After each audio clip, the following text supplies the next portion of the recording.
完全に私の自業自得なんですけど、ハスラーが動かなくなってしまいました。バッテリーが上がってエンジンがつかなくなって JAF を呼んで応急処置を今していただいているという状況で、近々鈴木には行ってみてもらった方がいいということで、では早速鈴木に行ってきたいと思います。初子チャンネル。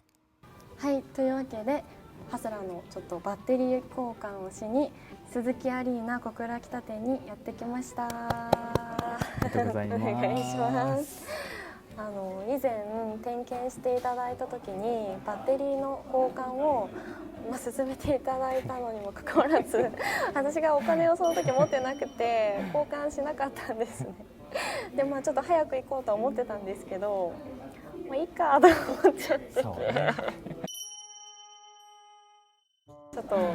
それでバッテリーが本当かからなくなってしまって、バッテリーじゃないですね、エンジンですね。エンジンがつかなくなってしまって、あの時交換しておけばよかったって本当に今思っています。ちなみに、そのバッテリーがあった状況、どういった感じで上がったんですか？佐賀にちょっと行ったんですけど、で結構暑くてその日、暑くてで走行してないのにエアコンずっとつけっぱだったり、エンジンつけっぱにしててで、走ってたんですけど帰り、ちょっとなんか科学館みたいなところに行ったんですよ。でその後帰る時もう一回エンジンつけようと思ったらもうかからなくて、あ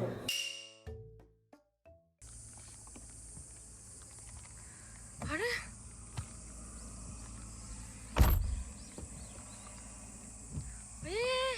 エンジンがかかんない。鍵でもピッピッピーとも言わないんだけど、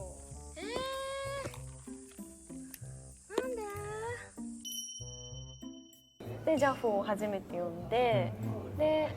もうこれは鈴木に行った方がいいって言われて応急処置してもらったんですけど、ブースターケーブルっていうバッテリーに何かをつないでもらってエンジンがかかるようになったっていうところまではいけたんですかね。そうですね。ちょっともうその辺が分かんないですけど、たまにそこのブースターケーブルっていうのをつないでもらっても、もうバッテリー自体が本当にもう再生不可能だったらかからないっていうパターンもあるんですけど、今日ご来店していただいてるってことはエンジン無事にかかってっていうところなので、ただバッテリーが上がってしまうところがちょっと気になりますので、そこも詳しく見させていただいて、で実際本当に交換をしないといけないのかっていうところまでちょっと測定をしていけたらと思いますので、よろしくお願いします。よろしくお願いします。初子チャンネル。ちょっと早速測っていきたいので、エンジンルーム開けますがいいですか？よろしくお願いします。そしたら普段見ることはなかなかね、ないとは思いますが、車というのはバッテリー、電気がないとエンジンもかからないですし、エンジンがかからないとここにあるこれ発電機っていうオルタネーターっていう発電機があって、バッテリー自体に、充電ボックス、乾電池があって、乾電池からエンジンかけるときにバンと電気を放電をするけども、エンジンさえかかってしまったらその放電をした電力をまた発電機がベルトを返して回すので補えますよっていうので、バッテリー自体は放電したり充電したりっていうのを繰り返しながらだんだん弱くなってしまう。でも時々ライト消し忘れちゃっただったり、ルームランプをつけたままで消し忘れてバッテリーが上がりましたっていうパターンがあるんですけど、その時は中に蓄えられてる電力がどんどんなくなってしまって、気づいた時にはエンジンかけれる能力の電力がなくてバッテリー上がりっていうパターン。でも今回はおそらく佐賀県が出て行く時はエンジンかかってずっと運転できているので、内部の発電はしたけども中に蓄えにくかったっていう単なる経年劣化かもしれないので、それを今からこの機械で測っていこうと思います。よろしくお願いします。そしたらまずプラスをつないで、ここに表記が出ますので、これが今バッテリーのはい。 12.549V っていうのがこの、簡単に言ったら乾電池にしますね、はいはい乾電池の中に蓄えられてる電力ですよ。でここでバッテリーテストっていうのがあるので選んで、バッテリーテストで次に標準なのか充電制御式なのかアイドリングストップ車用のバッテリーなのかって聞いてくるので、アイドリングストップ車用を選んで劣化診断モードっていうところで診断していきます。でアイドリングストップなのでアイドリングストップを選んで、ここに K42、 ここにも K42R っていうのが書いているので K42 っていうのを選んで確定します。おバッテリーテスト結果が劣化してますよ。お、本当だ。バッテリー劣化しているの交換って書いてで交換時期もしくは交換を推奨するレベルになってます。でここでいくと健全性っていうのが 13% になるのと CCA っていうのがコールド、冷たい時にセルモーターを回す時のアンペアって言って電気なので CCA 測定値が209なので200を切ってくると怪しいかなっていうところだから、はい現時点ではエンジンはかけれる能力はまだ残ってます。だけど今後どこか行った時にエンジンかけようとした時はこの数値が果たして下回ってるかもしれないし、走ったことによって増えてるかもしれないけど、どちらにせよ交換時期ですよっていうところで、次が充電量に関してはあれ 72% あるから大丈夫じゃんって思うかもしれませんが、さっきの健全性っていう数値が低いと、充電をしたいのに充電がしにくい状態になっているので、分かりやすく言ったらスマホとか長く使ったことあります？あります。あります？はい。新品のスマホって電池持ちが良かったりとか、すぐケーブルつないだらどんどんパーセンテージが溜まっていくけども、はい、この健全性っていうのが弱いと、さっき充電したばっかなのに、6年ぐらい使ってくるスマホとかだったら減りが早かったりとか、充電ケーブルつないでる時は 100% って溜まってるのにケーブル抜いた瞬間 80% とか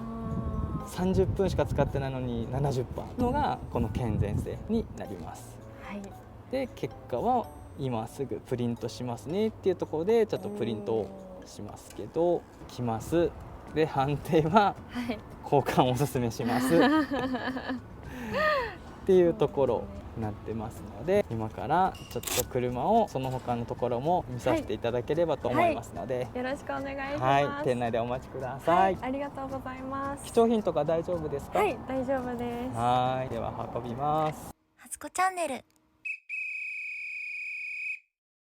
で先ほどの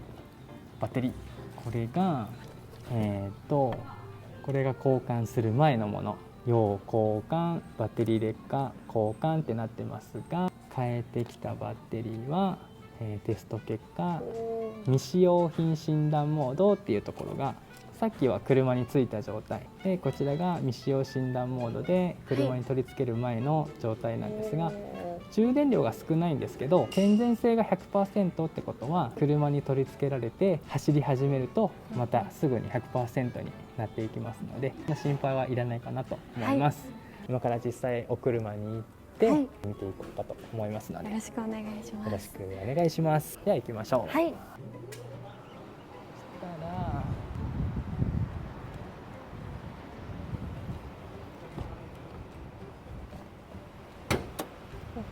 交換を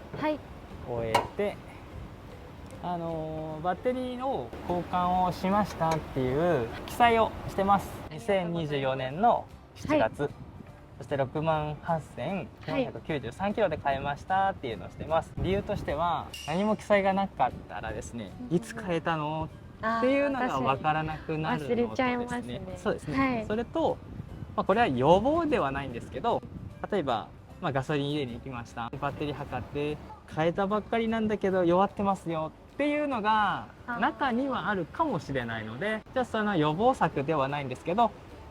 実際変えたのは間違いないですよっていうところの記載をしております。では実際測っていきます。ただこちらで先ほどと同じ手順で持っていきますね。そしたらまずチェッカーがありまして、テスト、今度充電制御で、先ほどは未使用品診断モードっていうのをしたんですけど、今度はもう車に取り付けていってますので、診断モードでアイドリングストップ2でいきます。お、さっきは10とかでしたよね。そうですね、そしたら良好判定に変わりまして、100% の 425cca まで上がってまして、充電量も 100% で 12.788V なので良好なバッテリーを交換させていただいておりますので、はい、ありがとうございます、ご安心ください。じゃあこのままプリントしますので、ありがとうございます。なのでじゃあこれをお渡しさせていただきます。はい、ありがとうございます。はい、これでどんなところに行かれても大丈夫かと思いますのでありがとうございます。初子チャンネル。これは実際ハスラーについているものを今外してきたわけではないんですが、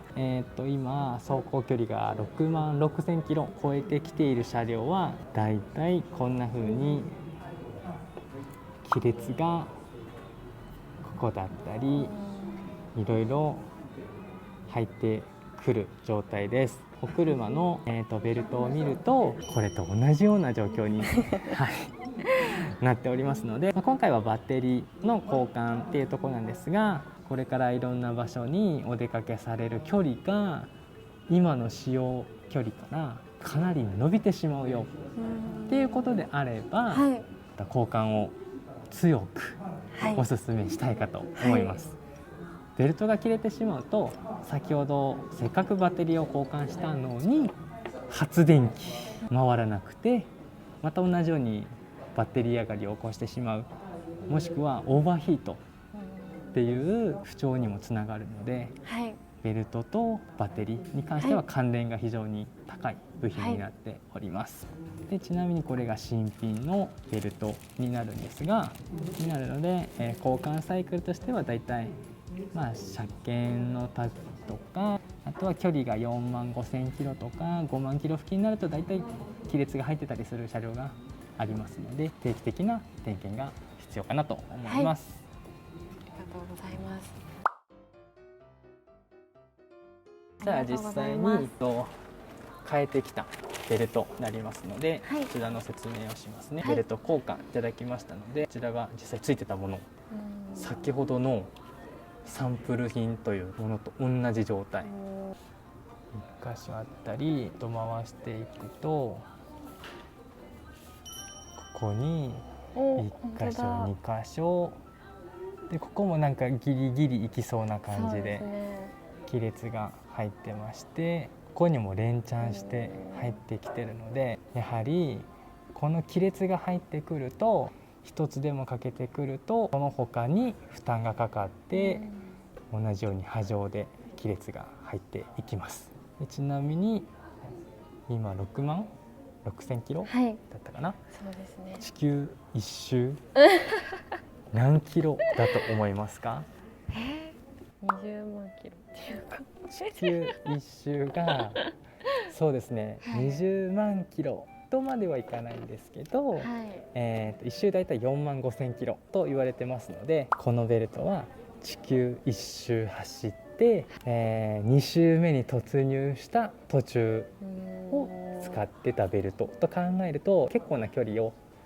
走ってきたと思いますので、一応定期交換部品として交換をさせていただきました。ありがとうございます。なので一応今回バッテリーと、発電するために必要なベルトとオルタネーターにかかっているので、必然的に無関係な部品ではないということになりますので、じゃあこれを変えておきます。はい、ありがとうございます。これかな、ここですね。一応エア清掃して完全には綺麗にならないんですけど、またエンジンが止まるような感じではないんですけど、ただ吸入空気量って言って、吸う空気の量が若干新品に比べたら変動しますので、人間で言ったら鼻詰まりをしている状態で 100m 走だったり長距離走をさせられてる苦しいですねっていうところになります。で今回ウォッシャー液も入れてますのでですね、何ですか？水ですね。ここからワイパーのはい、フロントガラスが汚れた時にこれをブシャーっと出して汚れを流す分ですね、こちらに入れてます。ありがとうございます。それとエンジンの複水の量も見てますが、基準値範囲内で入ってますので、ありがとうございます。ね。じゃあ閉めていきます。はい。ですね。ありがとうございます。初子チャンネル。一応今日のご用命にあったバッテリーの交換とちょっと追加になってしまいましたけど、状況がちょっと危険を伴うものだったので、ベルトの交換ですねと、あと日常点検という形になりますけど、無事交換終わりましたので、ありがとうございました。どうもお待たせいたしました。私ベルト、シートベルトのベルトを持ってたんですよずっと。だからもう今日勉強になりました。ありがとうございます。いえいえ、本日はお忙しい中あありがとうございました。また何かあったらよろしくお願いします。こちらこそよろしくお願いいたします。はい、というわけで最後までご視聴いただきありがとうございました。さよなら。